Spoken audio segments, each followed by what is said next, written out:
سورہ فرقان آیت نمبر 20. اعوذ باللہ من الشیطان الرجیم. بسم اللہ الرحمن الرحیم.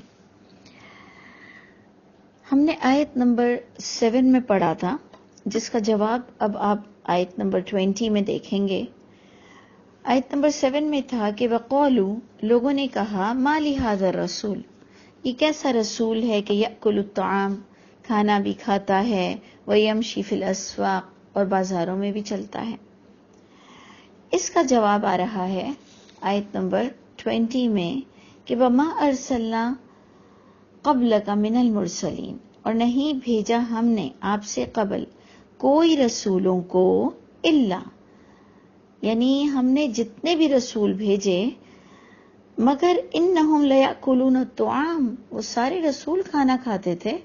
تو پھر انہیں محمد صلی اللہ علیہ وسلم کے کھانا کھانے پر اتنا عجب کیوں لگ رہا تھا؟ اس سے پتہ چلتا ہے کہ عام پبلک کو بیوقوف بنانے کے لیے وہ بات کہی جانا جو باپ داداؤں کی تعلیمات میں اس قدر کرپشن آ گئی تھی کہ انہوں نے وہی ہماری طرح رسول کو کچھ اور بنا کر پیش کر دیا تھا کہ رسولوں کا سایہ زمین پر نہیں ہوتا اور رسول نور ہوتے ہیں، اور رسول بہت ساری انہوں نے سٹوریز گھڑی بھی ہوں گی جس پر اس زمانے کی پبلک کو یہ بات پہنچی ہوئی تھی کہ رسول کھانا کب کھاتے ہیں یا رسول بازاروں میں کب چلتے ہیں. یہ کب ہوتا ہے کہ عام پبلک اس قدر غلط باتوں کو ایڈاپٹ کر لیتی ہے؟ یہ کب ہوتا ہے؟ یہ اس وقت ہوتا ہے کہ جب والدین کے والدین اپنی الہامی کتابوں کو پڑھنا چھوڑ دیں سمجھ کر. اور ہمارے ساتھ بھی یہی ہوا ہے کہ ہماری پچھلی جنریشن نے، پچھلے باپ داداؤں نے، یا جو ہم کم از کم آج 50 ایئرز کے اس سے بھی بڑے ہو گئے ہیں، ہمیں پچھلا ہمارے باپ داداؤں نے ترجمے سے نہیں سنایا تھا. تو اسی طرح ہم نے اطراف میں بھی دیکھا، ختم شریف ہوتے تھے، دانے پڑے جاتے تھے، بغیر سمجھے قرآن پڑھا جاتا تھا. لیکن سمجھنے والی قرآن کی محفلیں الحمدللہ آج آپ جگہ جگہ دیکھ رہے ہیں، پچھلے سالوں میں ہم نے نہیں دیکھی تھی. تو اس قدر ہم نبیوں کے بارے میں مطلب اویئرنیس ہی نہیں ہوتی. آپ دیکھیں یہاں پر بھی آیت نمبر جو 7 میں ہم نے دیکھا کہ لوگوں نے کہا یہ کیسا نبی ہے، کھانا بھی کھاتا ہے، بازاروں میں بھی چلتا ہے. اس کا جواب دیکھا کریں. دیکھیں آنسر سے کویسچن کی اور اس ایرا کی آپ کو ایک ریئلٹی پتہ چلے گی کہ کیا حال تھا. کہ اللہ تعالیٰ اس کے جواب میں کہہ رہے ہیں کہ نہیں بھیجا ہم نے آپ سے قبل کوئی رسول مگر بے شک وہ البتہ کھانا بھی کھاتے تھے اور وہ رسول بازاروں میں بھی چلتے تھے. یعنی تم خود تصدیق کر لو کہ تم جس نبی کے فالوورز ہو. اور ہم بار بار آپ کو بتاتے ہیں کہ محمد صلی اللہ علیہ وسلم کی راہ میں رکاوٹیں ڈالنے والے یہ 3 جماعتیں تھیں، اہل کتاب کے 2 گروہ اور مشرکین مکہ، اور تینوں نبیوں سے بلونگ کرتے تھے، ابراہیم علیہ السلام، موسیٰ علیہ السلام اور عیسیٰ علیہ السلام سے. اور انہوں نے ہماری طرح بڑی کتابیں، بڑی باتیں چھاپ لی تھیں. بہت ان کے چرچے تھے کہ انہوں نے اصل کتاب کو پڑھنا چھوڑ دیا اور نبیوں پر منسلک جھوٹی باتوں کو یہ پڑھنا بہت بڑا علم سمجھتے تھے. تو آپ سوچئے کہ کرپشن جب پھیلتی ہے دین کے معاملے میں، دنیاوی معاملے میں، تو ایسے لگتا ہے کہ بہت انتہا ہو گئی کہ اب رکنے کا نام نہیں لے رہا. اچھا جناب، اب اس کا اور آگے آنسر کیا رہا ہے؟ اللہ فرماتے ہیں وَجَعَلْنَا بَعْدَكُمْ لِبَعْدٍ فِتْنَةً، اور بنایا ہم نے بعض کو بعض کے لیے ایک آزمائش بنا دی ہے. کہ اب کون ہے جو نبی کی باتوں کو پچھلے صحیفوں سے تصدیق کرتا ہے، وقت نکالتا ہے؟ کون ہے جس کو اللہ کی ملاقات بہت عزیز ہے؟ کون ہے جو واقعی ڈرتا ہے کہ اللہ کے علاوہ نہ کوئی ضرر دے سکتا ہے، نہ قیامت کے دن بچا سکتا ہے؟ یہ ساری باتیں جو آپ کے پچھلے ٹاپکس چل رہے تھے، تو یہ وہی کر سکتا ہے جسے اللہ کی ملاقات کی امید ہو، جو کہ آگے آپ کو بتایا جائے گا کہ یہ ساری باتیں ایسی تھیں کہ ایک دوسرے کے لیے آزمائش بن گئی. اتصبرون، اب اللہ تعالیٰ اپنے نبی سے اور ماننے والوں سے کہتے ہیں کہ کیا تم جمے رہو گے اپنے موقف پر؟ یعنی تم جن لوگوں میں، جن گراف میں بیٹھے ہوئے ہو، یعنی اس قدر جہالت کا عالم ہے، کہ کوئی شخص اللہ کی کتاب کو نہیں سمجھ رہا، نہ پچھلی کتاب کو تصدیق کر رہا ہے، اور فضول محمد صلی اللہ علیہ وسلم پر الزامات لگا رہا ہے، تو نیک لوگوں کو کہا جا رہا ہے اتصبرون، کیا تم ثابت قدم رہو گے اتنے سارے لوگوں کے سوالات میں؟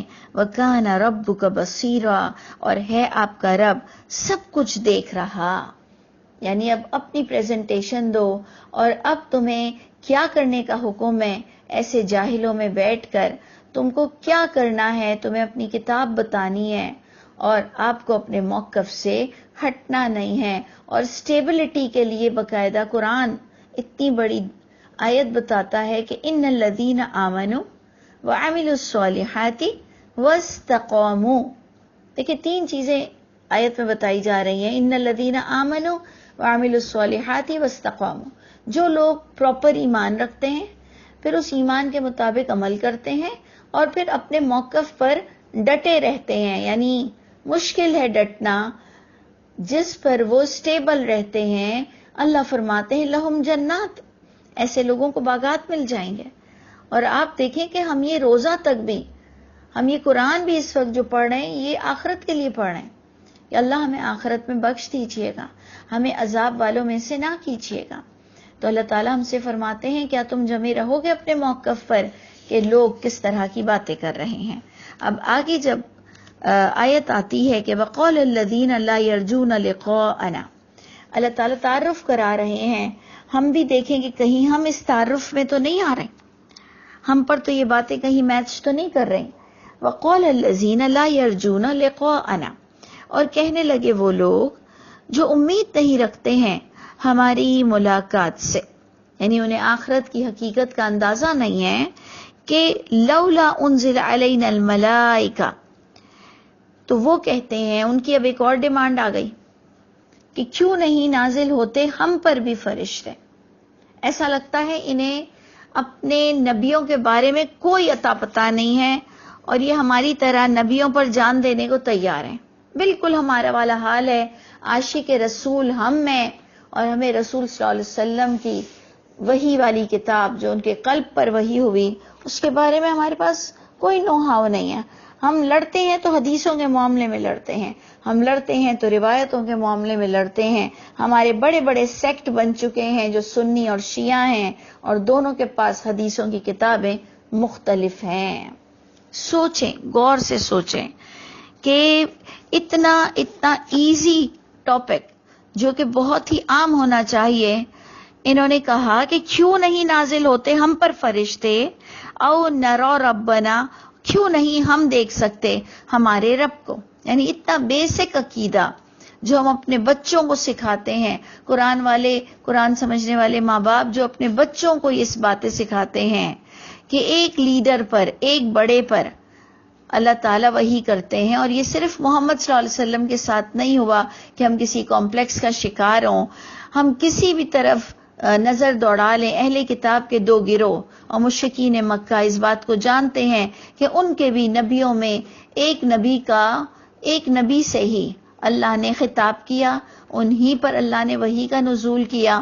ایون موسیٰ علیہ السلام کے ساتھ تو ہارون علیہ السلام بھی تھے، ایون عیسیٰ علیہ السلام کے زمانے میں زکریا بھی تھے اور ان کے بیٹے یحییٰ بھی تھے، لیکن اللہ نے ایک نبی کو سلیکٹ کیا اور ان پر وحی کا نزول ہوا۔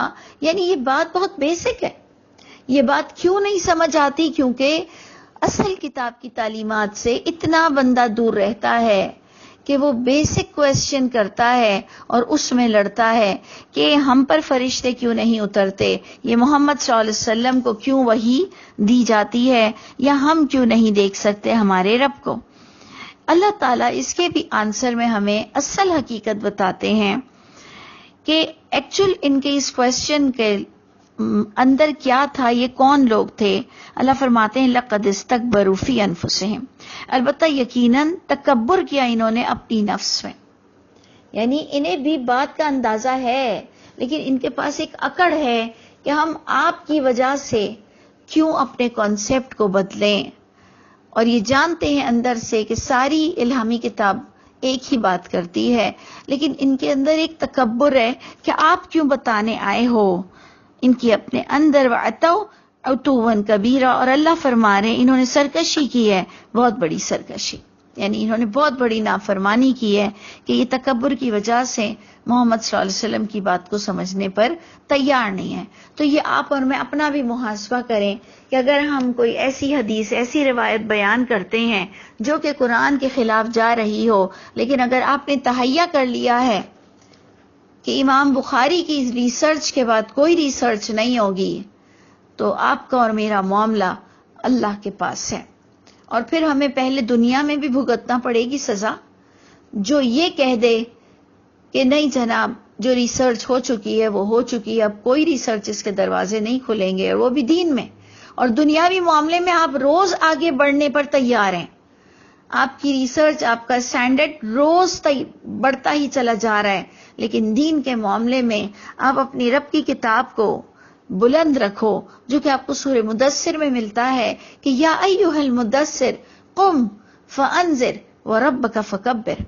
ہم سب کو یہ محمد صلی اللہ علیہ وسلم کے توسط سے حکم ملتا ہے کہ اٹھیے، لوگوں کو اویئرنیس دیجئے اور اپنے رب کی بڑائی بیان کیجئے کہ رب کی کتاب کیا کہتی ہے اور انسان کی لکھی ہوئی کتاب کیا کہتی ہے، اور کتنا بڑا کانٹرڈکشن ہے. نماز میں کچھ اور پڑھتے ہو اور سلام پھرانے کے بعد تمہارا عقیدہ کچھ اور ہوتا ہے، تو کیا اللہ کے عذاب کے منتظر ہو؟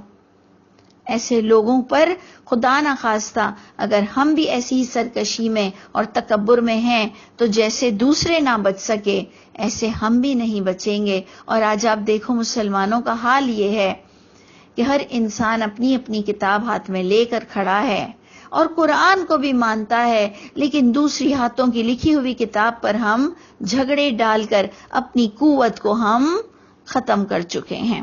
تو اس لیے آپ دیکھیں آگے کتنی بڑی بات آ رہی ہے. اللہ تعالیٰ فرماتے ہیں کہ تمہیں فرشتے دیکھنے ہیں نا، اس کا جواب آ رہا ہے کہ یوم یرون الملائکہ، جس دن وہ دیکھ لیں گے نا فرشتے، لا بشرا، کوئی خوشخبری کا دن نہیں ہوگا. یومئذ، اس دن تمہیں کوئی خوشخبری نہیں ملے گی جو تم چاہ رہے ہو، کیونکہ یومئذ للمجرمین، اس دن مجرموں کے لیے یہ حال ہوگا کہ وَيَقُولُونَ، کہ وہ جب فرشتوں کو دیکھیں گے کہ ان کی روح قبض کرنے آئے ہیں تو وہ کہیں گے کاش اللہ ہمیں ان فرشتوں سے بچا لے، ہجرم محجورا، کوئی آڑ آ جائے آگے کی طرف، کوئی آڑ، ہجرم محجورا، کوئی رکنے والی، کوئی سامنے سے ہمارا اور فرشتوں کے درمیان منقطع ہو جائے سلسلہ. تم جو بہت چاہ رہے ہو فرشتوں سے ملنے کا، دیکھنے کا، تو تمہیں پتہ نہیں کہ تمہاری کتاب میں کیا لکھا ہے کہ وہ روح نکالنے آئیں گے، اور اس دن کا نصیحت بھی قبول کرنا کوئی فائدہ نہیں دے گی. اور اللہ فرماتے ہیں وَقَدِمْنَا إِلَى مَا عَمِلُوا مِنْ عَمَلٍ، اور ہم آگے بڑھ کر متوجہ ہوں گے إِلَى مَا عَمِلُوا، طرف جو انہوں نے عمل کیا ہے، کوئی عمل، اور ہم کر دیں گے اس کو ہباء منثورا. یہ کیوں لکھا ہے کہ اللہ ان کے نیک اعمال کو اڑا کے بکھیر کے رکھ دیں گے پارٹیکلز میں، اور پارٹیکلز ہاتھ آتے نہیں ہیں، یہ بھی قرآن بتاتا ہے. تو اس سے کیا بات پتہ چلتی ہے کہ جو لوگ قرآن کے مطابق اپنے کانسیپٹ کلیئر نہیں کریں گے ان کے نیک اعمال کو بھی برباد کر دیا جائے گا.